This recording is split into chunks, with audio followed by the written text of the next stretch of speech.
Are you embarrassed of your stinky, sweaty, smelly feet?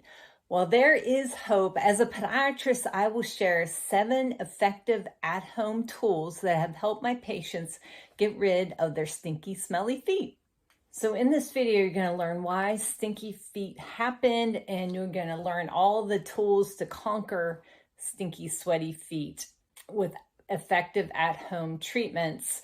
Now, if you do have a stinky, sweaty foot, you're not alone. 16% of the population have sweaty, stinky feet. So a smelly foot is a medical condition called bromhidrosis. The yucky smell is due to bacteria and fungus growing in the sweat.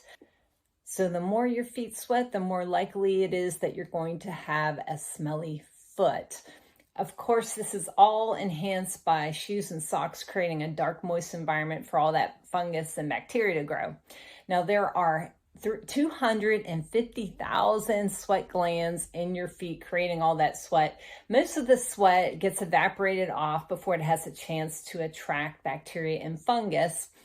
But with extra sweaty feet, bacteria and fungus stick to the socks and shoes, and then eventually they stick to the skin, and then the fungus and the bacteria start to thrive and create chemicals that are stinky. So in order to get rid of foot odor, we have to get rid of the excessive sweating. And the medical term for excessive sweating is called hyperhidrosis. So what causes this excessive sweating? Well, it can be genetic, in which the eccrine or sweat glands are overstimulated by the nervous system, or you're just born with extra sweat glands. Excessive sweating can be caused by medical conditions that trigger excessive sweating, such as an overactive thyroid, diabetes, hormonal changes that occur in puberty and menopause. Poor foot hygiene is also a cause of smelly feet. Sometimes the smelly foot can be caused by a medical condition called pitted keratolysis, and this is where bacteria grows in the callus, and bacteria enzymes create tiny little pits in the callus. That's more common in people that are from warmer climates or certain occupations and hot environments where they use occlusive footwear. This particular condition can be treated with topical antibiotics, as well as all the foot treatments I'm about to discuss. Now, for all the treatments, for starters, if you have secondary causes of sweaty, smelly feet, you need to optimize your medical conditions, such as work with your doctor with the overactive thyroid, diabetes, your medications. So the 7 at-home effective treatments to get rid of stinky, smelly feet. Number 1, it's simple but very effective. Wash your feet every day with a deodorizing soap, especially wash and dry well between the toes. Dry your foot well. Number 2, apply anti-perspirant topically to the foot, such as Certain Dry, Kleinert's anti-perspirant, or drysol. You can get these all online or Walmart or Walgreens. I will put a link in the description of where to get it. So all of these products have an active ingredient of aluminum chloride, and the aluminum chloride blocks the sweat ducts. They come in different percentages, so they can be as low as 10% and as high as 20% aluminum chloride. You want to start with the lower percentage because they can overdo it and cause the skin to get dry and cracked. Also, if you don't want to spend the money on the antiperspirant, you could just use plain old underarm deodorant.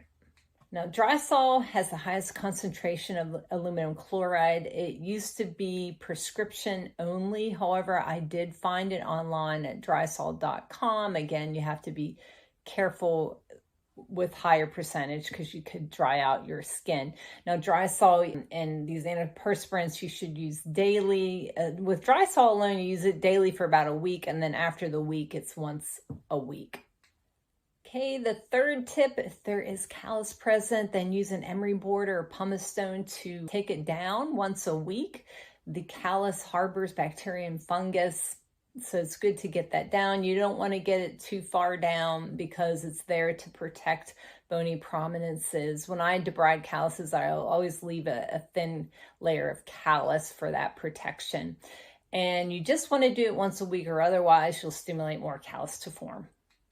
All right, number 4, consider a UV sanitizer for your shoe and use it like 2 to 3 times a week for this shoe. I'll put a link in the description of a shoe sanitizer that you can buy. If you don't want to buy it, you could just put the shoes out in the sun. The UV light will do the same thing. You could use Lysol spray. You can also use an essential oil called Purification. I use Purification from Young Living, and that actually eliminates odor. It kills the bacteria causing the odor. So you can mix it up into a spray and spray it in your shoes, and I'll put the recipe there in the description and a link to how you can get Purification.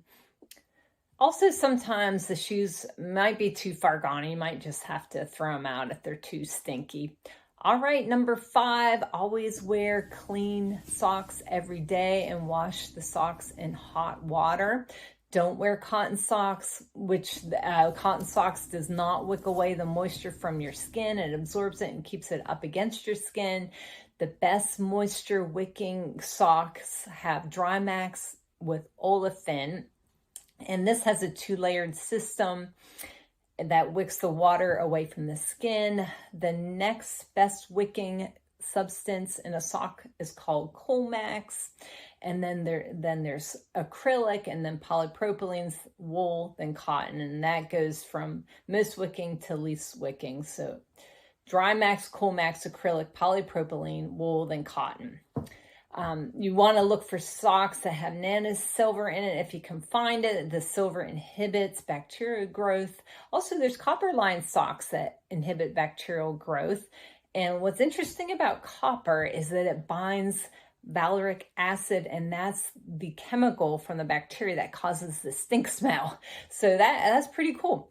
And it neutralizes it. So copper is also an essential mineral in the formation and stabilization of skin proteins. So I have a link in the description to all the different socks.